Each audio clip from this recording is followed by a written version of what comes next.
I'm challenging you to commit to creating content for the next 90 days. In this video, I'm going to give you a full 90-day breakdown that you can use to change your life with content creation. And I actually took this challenge myself back in 2022, and now I'm a full-time creator. My content has generated over 65 million views, and it was easily the best decision that I ever took. So let's get into it. So step number one, this is where we're going to start with our game plan. And I want to make something super clear right at the beginning. This is the point where a lot of people basically self-sabotage themselves because they get caught in analysis paralysis. They get caught in constantly overthinking everything and wanting that first video that they post to be the absolute perfect one. They go down massive YouTube rabbit holes, and before they know it, the 90-day challenge is completely over and they haven't even posted one video. And I actually fell into this exact same trap when I first started, and I don't want the same thing to happen to you. So we're going to put a hard stop on this. We're going to create a game plan, not in a month, not in a week, not even in a couple of days, but one single 24-hour period. It's actually pretty simple. What we're going to do is look at other people that are creating content in our niche and understand what is working for them, but also crucially, what is missing. Now, what I just said there probably won't make much sense right now, but trust me, it's going to help you a lot. So let's start with what's working. So this is when we go out into the market, we look at other content creators and the content that they are creating and posting online and seeing things that are going viral for them, e.g. engaging a lot of other humans that are using social media. So we deconstruct what is working for them, their hooks, their video ideas, the way that they edit, the fonts that they're using, the colors, the backgrounds, the locations. We deconstruct all of that, understand why it worked for them, and then do our own version of that exact same piece of content.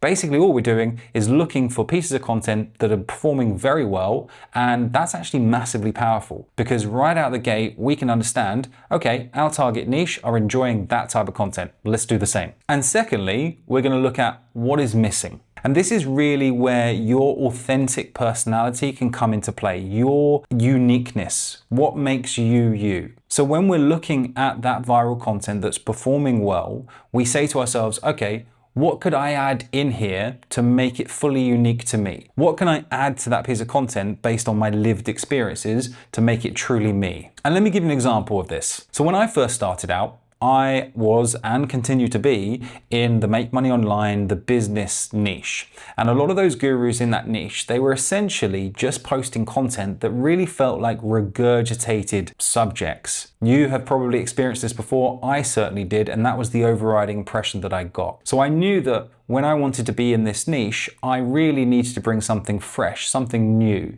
a different way of saying things. It doesn't have to be totally crazy and out of left field, but it needed to be something fresh and new. So all I did is brought what made me unique. I'm a full-time digital nomad. I travel around the world. So I made sure that each video that I filmed was in a different location with palm trees behind, beautiful sunny blue skies, but it made me unique. And also, whenever I put value out there and talked about a specific subject that was meant to help people, I kept it real. I cut out all the fluff and I made it exactly what would make sense for me if I was watching my own video back. And I reckon differentiating myself like I did there very much contributed to the number of followers that I've got across the different social media networks, and also to some degree how quickly this YouTube channel has grown with relatively small amount of videos on there. So yeah, once we've studied what is working in our niche and also what's missing in our niche, we've now got a really good foundation to carry on with the rest of the challenge. Okay, step number 2 is your gear or equipment. Now, before we get started with any of this, let me tell you straight away, you do not need to spend thousands of dollars or thousands of pounds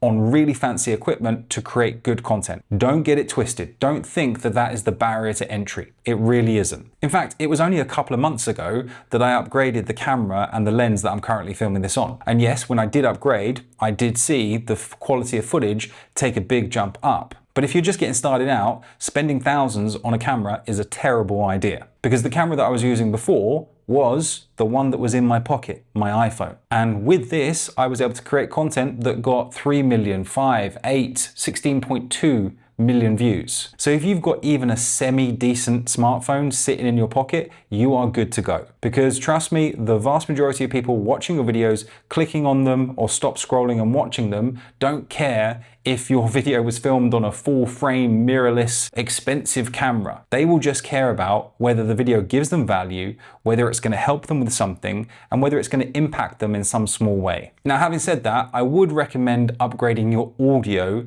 as soon as possible, obviously budget allowing, because that will really move the needle for a relatively small investment. Now, that doesn't mean that you need to go out and spend thousands on a microphone, because that's very much possible. You can get a simple clip-on microphone like this. This is the DJI Mic 3, but there is the DJI Mic Mini, which is about half the price of this one and fairly similar in terms of performance, especially for social media videos. And you just clip it on with a magnet and you're good to go. Because people will sit through a video that has average visuals, but they certainly won't if your audio is echoey, distant, or just low quality. If that's the case, they're just going to click off or swipe away within the first 5 seconds. By the way, I am launching a brand new course very soon called Content Creation Mastery, where I run through all of these things in far more detail and all of my tips and tricks and methods that I use to gain the followers and views that I do. If you want to get onto the waitlist for that, there is a link down below in the description. You just put your first name and your email address and you're good to go, and you'll secure a spot and you'll be first to know when we launch. Okay, step number 3, and this is where things get really interesting, because what I want you to do is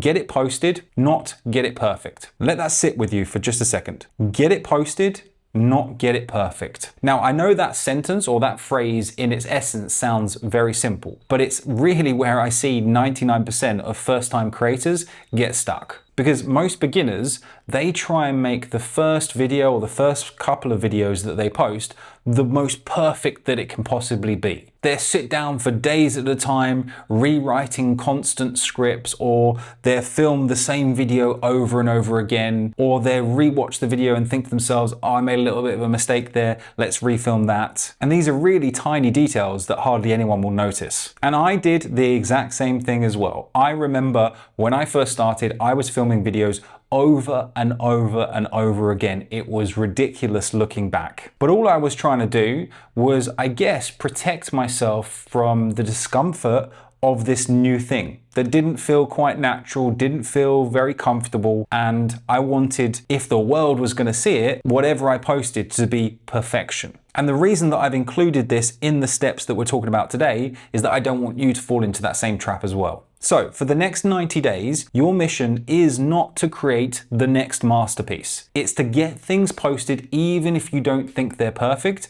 but then at least we're building momentum. And as a happy coincidence of that momentum, you'll just get naturally better anyway because you'll be doing it more regularly. Okay, step number 4 is where we're going to refine our vision, because by this point, you'll be posting on a fairly regular basis. You'll have an understanding of the basics and it will start becoming a little bit comfortable. However, you'll find as that journey progresses, you'll get to the point where you may lose direction. You may become a little bit disenchanted with the whole process. And that's simply down to the fact that you don't have a system in place. So I'm going to share with you my exact system that I use that makes my posting schedule, or what I need to do each day when I wake up, super easy and I don't have to overthink it. So what we're going to do is we're going to split our content into 3 main buckets. Okay, so the first bucket is your growth videos. So this is really where we're going to take what we talked about previously, e.g. those videos that are performing massively well for other creators in our niche, and when we model them and do our own version, it's highly likely that they will go massively viral and get a ton of views, e.g. bringing a load of people through to our profile, increasing our followers, increasing our leads, increasing emails onto our list, all of that good stuff, but growing all the metrics that we need for our business. So our second bucket is our authority videos. So we are all good at something. We are all an authority in some area, hence us creating content in a niche. I'm assuming you're creating content for that niche because you know something about that niche. And even if you don't know much right now, you certainly will as you go through your journey. So these types of videos are where we position ourselves as that authority. Why should you listen to me? Because I know something about X, Y, and Z. Those videos are really potentially a deep dive into your subject and giving people a ton of value for them to sit up and think, oh God, this guy or girl, they really know what they're talking about. Okay, number 3 content bucket is our conversion videos. So clues kind of in the name, this is the type of content that we post that converts people from just followers or subscribers through to actual customers for our business.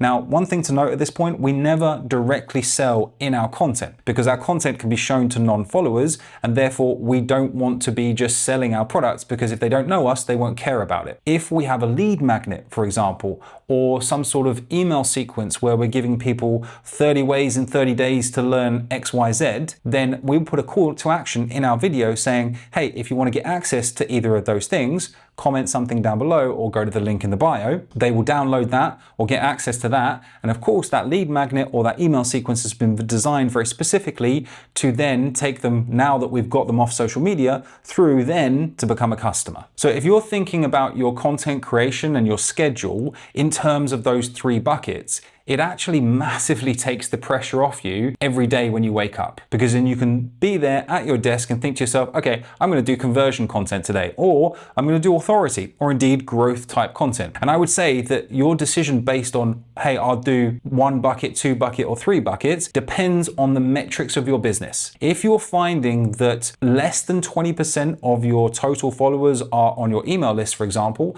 then you probably need conversion-based content, more of that. So when you wake up and you sit at your desk in the morning and you see that you've got, I don't know, 1,000 followers and you've only got 100 people on your email list, where we know that we need 20%, so therefore 200 emails, we probably need to do more conversion-based content to boost that number up. Conversely, if you've got 300 people on your email list and 1,000 followers, then we can do more growth-orientated content. But it really gives you a laser focus instead of hitting at hoping and kind of a scattergun approach. Okay, let's talk about step number 5. And this is all around consistency. Now, I know that you hear a ton of people online, all of these gurus talking about that subject of consistency, and it can be quite boring. What a lot of people don't say is, what does consistency look like on a day-to-day basis? Because it's very easy to be creating content on a consistent basis when it's new and it's exciting and you're starting on your journey. But actually consistency becomes very difficult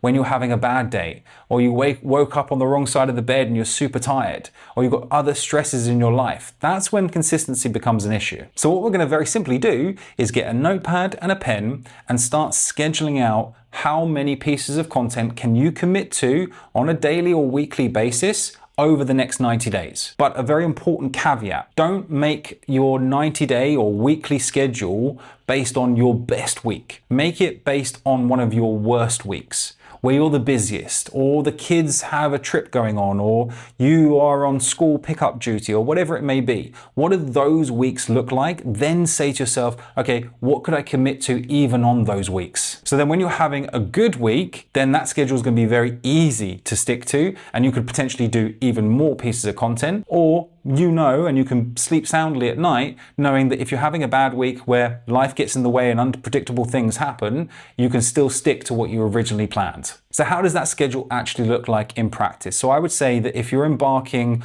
on long form with YouTube, then a really good sweet spot with that is 1 video per week. Then with Instagram, I would say 1 to 3 videos per day. And then on the likes of TikTok, something very similar, 1 to 3 videos again per day. The reason I'm saying 1 to 3 on the social media networks with YouTube to the side is that the more pieces of content that you get out, and we never want to be doing more than 3, we are giving ourselves the best possible opportunity that at least one of those videos, because if we're doing, 1 per day, that's 7 videos a week, at least one of those is potentially going to get picked up by the algorithm and go viral. Whereas if we're only doing 1 per week, it's going to take us 7 weeks to potentially get that piece of content picked up by the algorithm. Now, if you want to understand the process of actually monetizing this whole exercise of doing content creation for the next 90 days, go and check out this video that's just popped up here on the screen. That's where I break down a very simple process that means you don't even have to create your own product if you don't want to, and that anyone can do, and it's all detailed there. Go and give it a click, and I'll catch you over there in a second.